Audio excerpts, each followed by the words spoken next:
ఇందాక లోకేష్ గారు చెప్తా ప్రతి ఒక్కరికి ఇదే భయం ఉంది, మళ్ళీ రేపు పొద్దున వీళ్ళు వస్తే ఏం చేస్తారని. ఏమీ చేయలేరు, రారు, ఏమి చేయలేరు. దానికి ప్రతి పెట్టుబడి పెట్టేవాడు, భూమి ఇచ్చిన ప్రతి రైతు, సెంటు భూమి ఇచ్చిన రైతు దగ్గర నుంచి 1,00,000 కోట్లు పెట్టిన మన లక్ష్మీ గారి దాకా ప్రతి ఒక్కరు ఏమడుతుంది, they need stabilities. We have to commit ourselves. We will give stability for the 5 crore people of Andhra Pradesh. Through that, we will stabilize our country, Bharat. ఇది కనుక మనం నిలబడకపోతే మనందరికీ భిన్నమైన అంశాల్లో కొంత తేడాలు ఉండొచ్చేమో, అభిప్రాయ భేదాలు ఉండొచ్చేమో, పాలసీ ఎలా కాకుండా ఎలా చేయొచ్చేమో అభిప్రాయ భేదాలు వస్తాయేమో, రావచ్చేమో నాకు తెలియదు. ఇప్పుడు దాకా రాలే, సంతోషం. రాకూడదని నేను కోరుకుంటున్నాను ఖచ్చితంగా.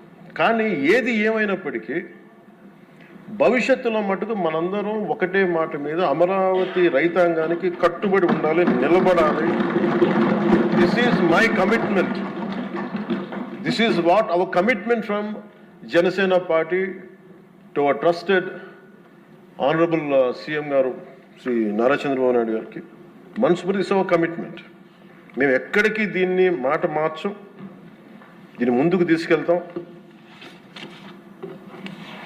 దీనికి ఎంత డబ్బులు పెట్టాం, ఎంత డబ్బులు వస్తుంది, వీటన్నిటికంటే కూడా విసిగిపోయాం. 1953 నుంచి ఈ రోజు దాకా ఒకళ్ళేమో అటు బొమ్మన్నారు, ఇంకొకరు ఇటు బొమ్మ లేదు, మళ్ళీ ఇటు బొమ్మ అన్నారు.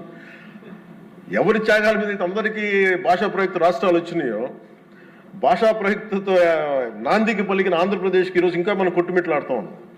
ఇంకా సెంట్రల్ దగ్గరికి వెళ్ళి దేహాన్ని అడగాల్సి వస్తుంది. మాకు ఇవి ఇవ్వండి, మాకు ఆఫీసులు ఇవ్వండి, లేదా ఇందాక మీరు చెప్పిన ఆ షెడ్యూల్స్ రావాల్సిన ఆఫీసులు కానీ ఇంకా రావాల్సిన ఏమి రాలేదు. ఇంకా అడగాలంటే మన గొంతు చాలా బలంగా ఉన్నాం. సబ్ రీజనలిజం అనే యాటిట్యూడ్ తీసేయాలి మన దగ్గర. మీరు ఉత్తరాంధ్ర, మీరు రాయలసీమ, ఏంటి రాయలసీమ, ఏంటి ఉత్తరాంధ్ర, ఏంటి గోదావరి జిల్లాలో అన్ని కలిపి ఆంధ్ర కాదా? అందరూ మాట్లాడి తెలుగు వాళ్ళం కాదా? అసలు తెలుగు జాతి ఐక్యతగా మనం మాట్లాడుకున్న మైండ్ సెట్ నుంచి నిజంగా బాధ ఏంటంటే మన ఆంధ్ర కన్ఫైన్ అవ్వాల్సి వచ్చింది.